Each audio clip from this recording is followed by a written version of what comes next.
In this video, I'm going to show you how you can add a link to your TikTok bio.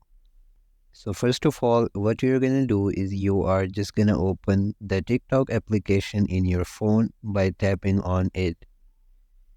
Once you have done it, if you see at the lower side of your screen, you will be able to see here some options like home, friends, inbox, and profile.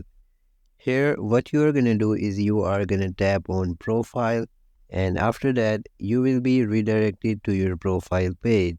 Here, if you see on your profile, you will be able to see here two options, edit profile and share profile. To add a link to your bio, you are going to tap on the first option, which is edit profile. Once you tap on edit profile, you will be able to see here some more options like you can change your name, your username, your bio, or you can add any social media accounts. As we are going to add a link to our bio, for this purpose, we are going to tap on bio. And after that, you can just paste here the link which you want to add to your TikTok bio, or you can type it manually.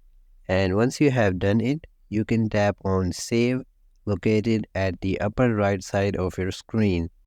And after that, your bio will be saved. Now you can go back to your profile by tapping on this arrow located at the upper left side of your screen. And after that, if you see on your profile, you will be able to see here the link which you just added.